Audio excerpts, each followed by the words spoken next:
Hi, and welcome to Talk Straight Bible. This is Rafina Antonetti. And today I want to speak to you about uprooting the weeds. You know, about a year ago, I was assigned a book to read through my business, and it was called The 12 Pillars.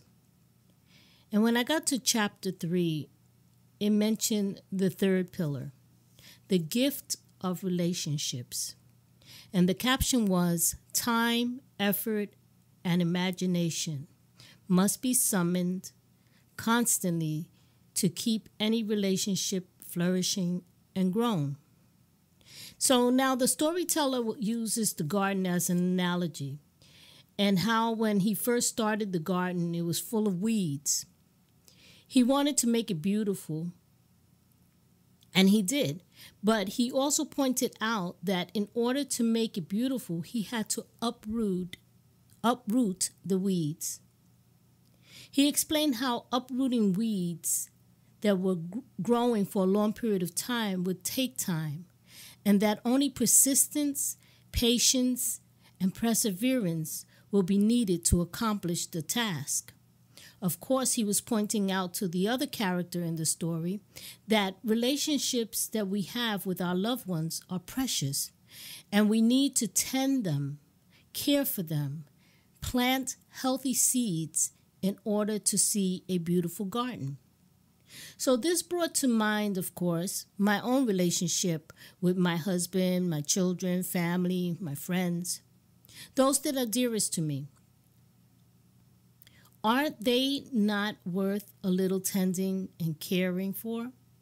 It also came to mind when Jesus said in John 15, 1-5, I am the true vine, and my Father is the gardener.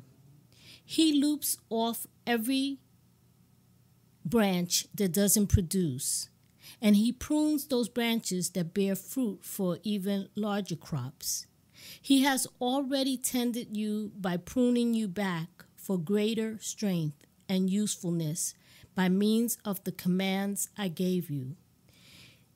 Take care to live in me and let me live in you. For a branch can't produce fruit when severed from the vine, nor can you be fruitful apart from me. Yes, I am the vine, you are the branches. Whoever lives in me and I in him shall produce a large crop of fruit. For apart from me, you can't do a thing. So before I came to Christ, I was a weed. I was choking everything around me and not giving anything room to grow. And I was full of deceit, jealousy, anger, frustration, hate, wrong motives, and ambition.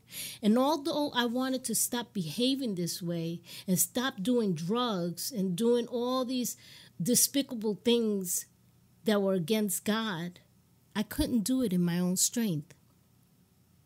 When God, my Father, got a hold of me, he started to prune away at these areas in my life. And he started to make me stronger and useful for his kingdom. Now I live in him and he lives in me. Every day since I've been saved or reconciled with God, I have to work at my garden, pulling out weeds to try to choke my life so that I can tend and care for my loved ones and help those around me that don't know him, to be a witness of the fruit that is now being produced in me, such as what it says in Ephesians 5:8-9. For ye were sometimes darkness, but now are a light in the Lord. Walk as children of light. For the fruit of the Spirit is in all goodness and righteousness and truth. And also in Galatians 5:22, then it tells you what the fruit of the Spirit is.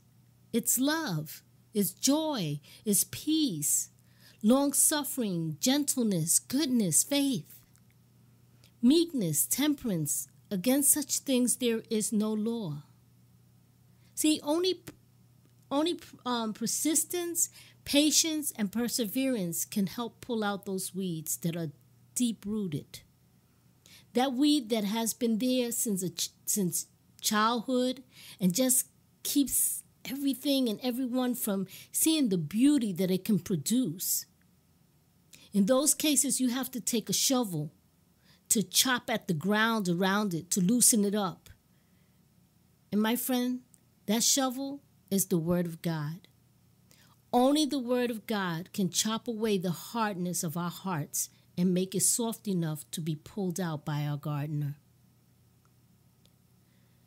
Don't we owe that to our family and friends, to see the beauty of the Lord in us as we allow Him to prune away at these areas in our lives?